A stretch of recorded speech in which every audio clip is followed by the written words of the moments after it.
और पूरे तीनों में बहुव्रीहि है। तो प्रमात्री चैतन्यम न आत्मा यस्य, इस प्रकार से ये त्रिपद बहुव्रीहि करना है। तो ये वन्यादि की सत्ता प्रमात्री सत्ता से भिन्न है या नहीं? भिन्न है। वन्यादि की सत्ता प्रमात्री सत्ता से भिन्न है। इति न अतिव्याप्ति ही, इसलिए वन्यादि में अतिव्याप्ति नहीं होगी, प्रत्यक्षता का प्रसंग नहीं है। टीका में ननु एवं अपि अतिव्याप्ति अस्ति इति शंकते, पूर्व पक्ष कहता है नहीं नहीं, ऐसा होने पर भी अतिव्याप्ति तो है ही, अतिव्याप्ति ही अस्ति, अतिव्याप्ति है, इस प्रकार की शंका करता है। कैसे है? ननु एवं अपि धर्मा धर्मादि गोचर अनुमित्यादि स्थले धर्माधर्मयो प्रत्यक्षत्वापत्ति, इस प्रकार से भी धर्माधर्मादि गोचर है जिसका, धर्माधर्मादि ही विषय है जिस अनुमित्यादि का, अयम अधर्मी रोगयुक्तत्वात् असाध्य रोगवत्वात्, ऐसा जो करेंगे कुछ, इसमें जो अनुमित्या अनुमान प्रमाण के द्वारा धर्म और अधर्म की सिद्धि की जाएगी जी। तो धर्मादि को विषय करने वाले जो अनुमित्यादिक है, उस अनुमित्यादिक स्थल पर धर्माधर्मयो प्रत्यक्षत्व प्रसंग आपत्ति ही, धर्म और अधर्म में प्रत्यक्षता का प्रसंग आ जाएगा। किसको कह दिया ना तुम पापी हो, तुम पापी हो, क्यों? इस प्रकार के कर्म करने के कारण से, अथवा क्या हो, कर्म करने के कारण से तो क्या है, कर्म ही पाप हो रहा है, फिर भी दुख झेलने के कारण से, भयंकर दुख का अनुभव करने के कारण से तुम पापी हो। तुम पुण्यवान हो क्योंकि इस प्रकार का परिणाम तुम भोग रहे हो, इसका मतलब तुम पुण्यवान हो। तो मतलब पाप का असाधारण कार्य दुख होता है ना जी। यत्र यत्र सुखवत्वम तत्र तत्र पापवत्वम सुखवत्वम ना, हाँ, सुखवत्वम तत्र तत्र पुण्यवत्वम, और यत्र यत्र दुखवत्वम दुखित्वम तत्र तत्र पापित्वम। जो जो दुखी है वह पापी है, और जो जो सुखी है वह पुण्यवान है, ऐसे है। अभी वर्तमान भले ही कोई सुखी और पाप कर रहा है, वर्तमान कोई दुखी और पुण्य कर रहा है, लेकिन ये पहले की बात हो रही है, अभी ये पहले वाला रिजल्ट है, अभी वाला नहीं। अभी तो हम बहुत अभी बढ़िया से अभ्यास कर रहे हैं, पीछे वाला जो परीक्षा चली गई ना उसमें नहीं किया ना आपने, तो वो रिजल्ट हम बता रहे हैं। अभी कोई नहीं कर रहा लेकिन पहले किया है किसी ने। तो ये जो धर्मादि को विषय करने वाले अनुमिति शब्दादिक स्थल है, वहाँ टीकाकार ने अनुमान किया था हम दुष्कृत दृष्टवान दुखितवान, हम दुष्कृत दृष्टवान, हाँ, दुष्कृत अदृष्टवान, मैं दुष्कृत अदृष्ट वाला हूँ, मतलब पाप रूपी अदृष्ट वाला हूँ दुखी होने के कारण से। मैं सुकृत अहम सुकृत अदृष्टवान सुखित्वान जी। ऐसे अनुमान के द्वारा ये जो पाप और पुण्य का अनुमान किया जा रहा है, अब इस स्थल पर धर्मादि अवचिन्न चैतन्य का प्रमात्री चैतन्य अभिन्नतया, धर्मादि विशिष्ट चैतन्य का, धर्मादि उपहित चैतन्य का प्रमात्री चैतन्य के साथ अभेद होने के कारण से धर्मादि सत्ताया प्रमात्री सत्ता अनतिरेकात्, धर्मादि के सत्ता में प्रमाता के सत्ता से अतिरेक न होने के कारण से प्रमात्री सत्ताया न अतिरेक,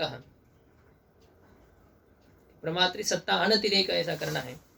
प्रमात्री सत्ता अनतिरेक, ऐसा करो, नहीं तो न अतिरेक इति अनतिरेक, प्रमात्री सत्ताया अनतिरेक, प्रमात्री सत्ता अनतिरेक, प्रमात्री सत्ता से अतिरेक न होने के कारण से, अतिरेक का भिन्नता का अभाव होने के कारण से। तो धर्मादि की सत्ता प्रमाता की सत्ता से भिन्न है नहीं है, न होने के कारण से। क्यों भिन्न नहीं है? क्योंकि धर्मादि अवच्छिन्न चैतन्य और प्रमात्री चैतन्य इनका अभेद है। जो प्रमाता है अनुभव कर रहा है कि मैं कुत्सित अदृष्ट वाला हूँ, पाप रूपी अदृष्ट वाला हूँ, दुखी होने के कारण से। देखिए पाप पुण्य कहाँ है? अंतःकरण, अपने अंतःकरण में है, और अंतःकरणावच्छिन्न चैतन्य की उपाधि अंतःकरण तो खुद ही है। इसलिए क्या हो रहा है, पाप पुण्यावच्छिन्न चैतन्य और अंतःकरणावच्छिन्न चैतन्य, इसमें भेद है क्या? अब यहाँ तो तुम सुखी हो, ये प्रश्न नहीं उठाया है जैसे पहले उठाया था। वहां सिद्धांत इष्ट कह देगा, इष्टत्वात्। शब्दादिक प्रमाणों से भी क्या होता है, प्रत्यक्ष हो जाता है। तो सुखादिक प्रत्यक्ष ही है, इसमें कोई शंका नहीं है। धर्मादि का प्रसंग पूर्व पक्षी उठा रहा है कि मैं पापी हूं, ऐसा अनुमान हो गया, या किसी ने कह दिया कि तुम पापी हो, शब्द प्रमाण से ज्ञान हो रहा है। यहाँ धर्मावच्छिन्न चैतन्य और प्रमात्री चैतन्य, ये दोनों में क्या है, भेद है? नहीं है, भेद नहीं है। इसलिए धर्मादि का अधिष्ठान चैतन्य ही प्रमात्री चैतन्य है। तो प्रमाता के सत्ता से धर्मादि की सत्ता पृथक न होने के कारण से धर्मादि में भी प्रत्यक्षता का प्रसंग है, अतिव्याप्ति है इति चेत। ऐसा यदि पूर्व पक्षी कहता है, सिद्धांत कहता है कि न, ऐसा तुम मत कहो।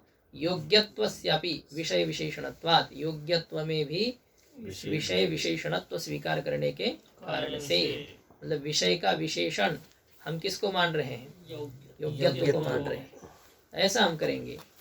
योग्य विषयस्य प्रमात्री अभिन्नत्वम्, योग्य विषय का प्रमाता के साथ अभेद ही विषयगत प्रत्यक्षता का प्रयोजक है। ऐसा कहने पर अभी धर्मादि में प्रत्यक्षता का प्रसंग नहीं आएगा, क्योंकि धर्मादि योग्य नहीं है। टीका में देखिए, प्रत्यक्ष योग्यत्वस्यापि विषय विशेषणत्वेन, प्रत्यक्ष योग्यत्व में भी विषय की विशेषणता होने के कारण से। अब ये भी होने के कारण से मतलब अभी तो कोई विशेषण जोड़ा ही नहीं था, तो आप ही कहने की क्या आवश्यकता है, प्रत्यक्ष योग्यत्वस्यापि।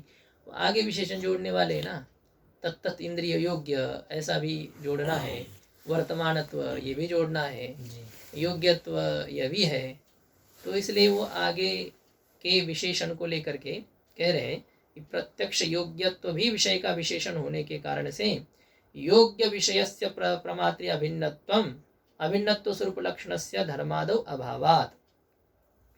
योग्य विषय का प्रमाता के साथ अभेद स्वरूप जो लक्षण है, उस लक्षण की धर्मादि में अभाव, लक्षण का धर्मादि में अभाव होने के कारण से नातिव्याप्ति ही, यहाँ अतिव्याप्ति नहीं है। इस प्रकार से सिद्धांति कहता है, योग्य नहीं है, हाँ योग्यता उसमें है नहीं।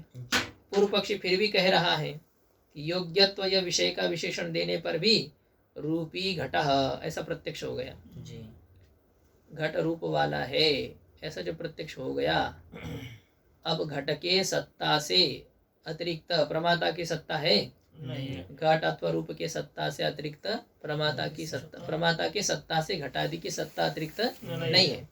इसलिए क्या है, रूप में प्रत्यक्षता है, घट में प्रत्यक्षता है, किंतु घट में जो परिमाणाधिक है, घट में जो परिमाणाधिक है, उससे अवच्छिन्न चैतन्य के साथ भी प्रमाता का भेद हुआ कि नहीं।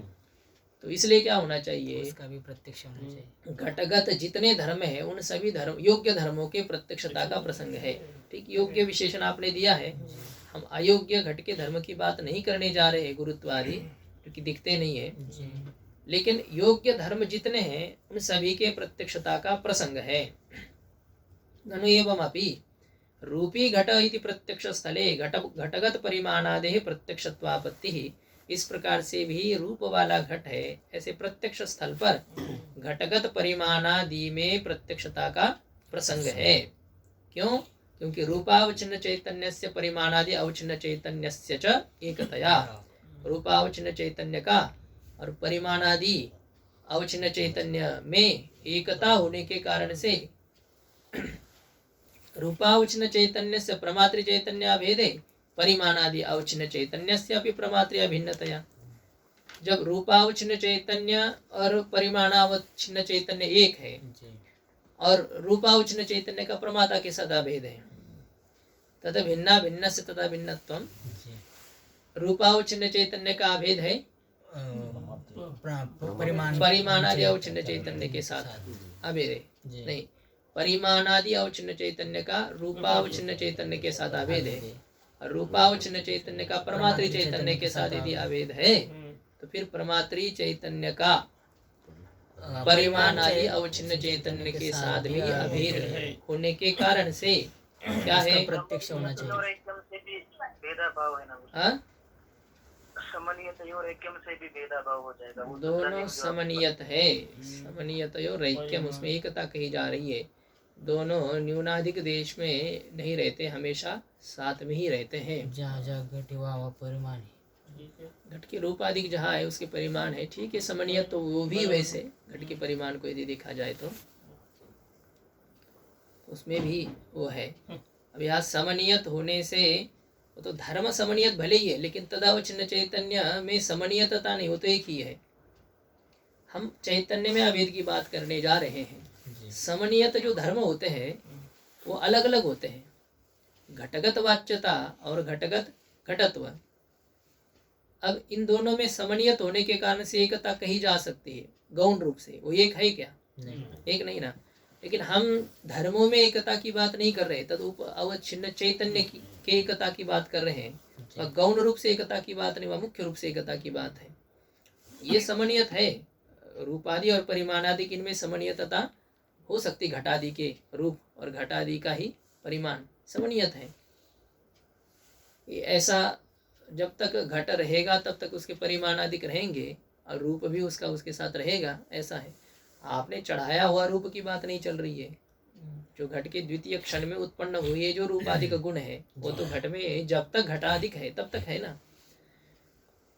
तो ये इस प्रकार से हो रहा है कि रूपादि अवचिन्न चैतन्य प्रमाता से अभिन्न है। नहीं, क्या है? रूपादि अवचिन्न चैतन्य का परिमाणादि से अभेद है। तो परिमाणादि का भी रूपादि के साथ अभेद है और रूपादि का अवचिन्न चैतन्य का प्रमाता के साथ अभेद है। तो फिर प्रमाता का परिमाणादि अवचिन्न चैतन्य के साथ भी अभेद होने के कारण से परिमाणादि की सत्ता में प्रमात्री सत्ता के भिन्नता का अभाव होने के कारण से तो उसका भी प्रत्यक्ष उसके में उसमें भी प्रत्यक्षता का प्रसंग है। जी तो उसका प्रत्यक्ष हो जाए इति चेत, ऐसा यदि कहे तो सिद्धांति कहता है ये भी नहीं कहो, क्योंकि हम और एक विशेषण जोड़ेंगे। तत्तदाकार वृत्ति उपहितत्वस्यापि प्रमातृ विशेषणत्वात्, हम प्रमाता का अभेद, यहाँ पर अभी प्रमाता का विशेषण जोड़ने वाले। पहले हमने विषय का विशेषण जोड़ा था, अभी हम प्रमाता का विशेषण जोड़ते हैं। जी उस विषय के आकाराकार वृत्ति से उपहित जो प्रमाता है उस प्रमाता का योग्य विषयावच्छिन्न चैतन्य विषय के साथ अभेद क्या है? तद विषयाकार वृत्त्योपहित चैतन्य की प्रमात्री चैतन्य के सत्ता से योग्य विषय के सत्ता का पृथक न होना ही क्या है? विषयगत प्रत्यक्षता का प्रयोजक है। यह स्वीकार करने पर रूपी घटः इस प्रत्यक्ष स्थल पर परिमाणादि के प्रत्यक्षता का प्रसंग नहीं है। ठीक है, प्रमाता से अभिन्न तो है परिमाणावच्छिन्न चैतन्य, किंतु तत्तदाकार वृत्त्यवच्छिन्न प्रमाता के साथ उसका भेद नहीं है। परिमाणादि के आकाराकार वृत्ति नहीं बनी है, इसलिए केवल प्रमाता के साथ अभेद होने से भी काम नहीं चलेगा। तत्तद विषयाकार वृत्त्योपित चैतन्य का अभेद होने की आवश्यकता है। और प्रकृत स्थल पर क्या है? रूपाकार वृत्ति दशायां परिमाणादि आकार वृत्त्यभावेन परिमाणाद्याकार वृत्ति उपहित प्रमात्री चैतन्या भिन्न सत्ताकत्वाभावेन अतिव्याप्ति अभावात्।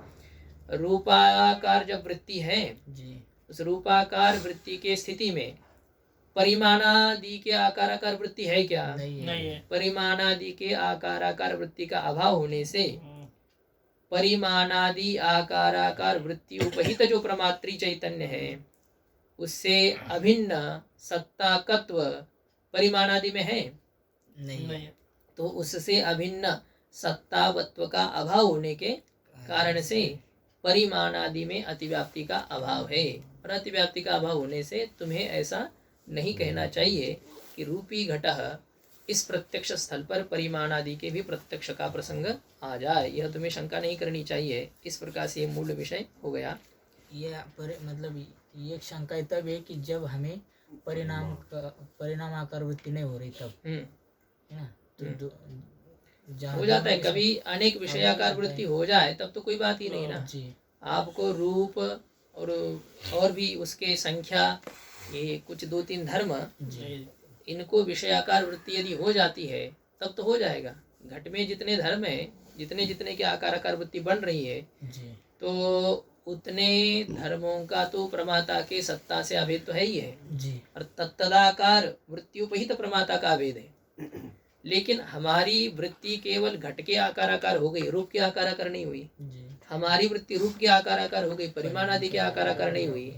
तो उस समय उनके प्रत्यक्षता का प्रसंग जो था वो अभी नहीं है, क्योंकि तत्तदाकार वृत्तियोपहितत्वम हमने ये प्रमाता का विशेषण दिया है। ये पंक्ति केवल एक देखिए, ननु घटगत रूप प्रत्यक्ष दशायाम तदगत परिमाणादव अतिव्याप्ति ही।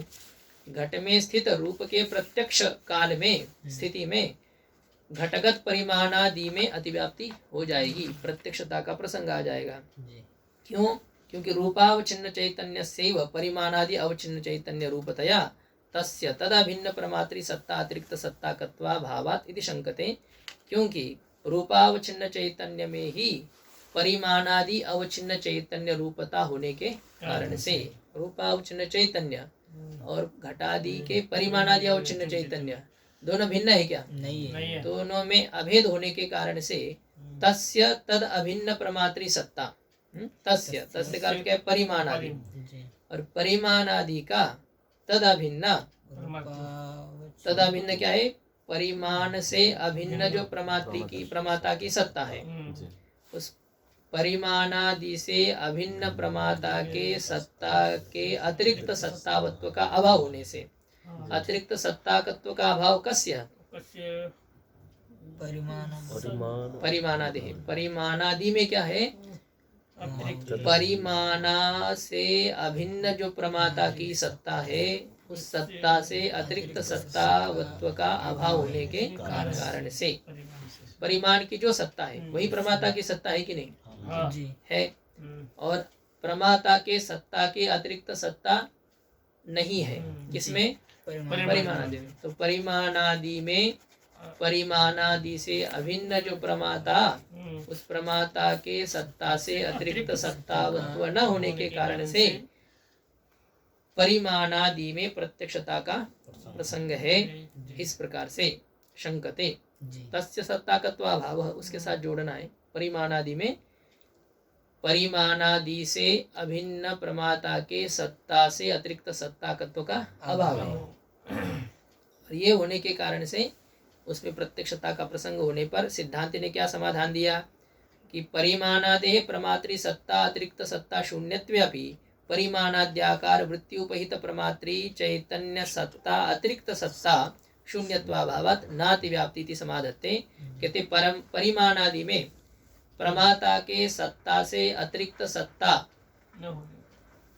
की रहितता होने पर भी परिमाणादि के आकाराकार जो वृत्ति है उससे उपहित प्रमाता के सत्ता से अतिरिक्त सत्ता शून्यत्व का अभाव है, और इसलिए नातिव्याप्ति ही परिमाणादि में प्रत्यक्षता की अतिव्याप्ति नहीं है इति समाधत्ते। इस प्रकार से सिद्धांति समाधान करता है। अब आगे और दूसरा प्रसंग आने वाला है, इसलिए यहाँ तक हम लोग पहुँचे हैं।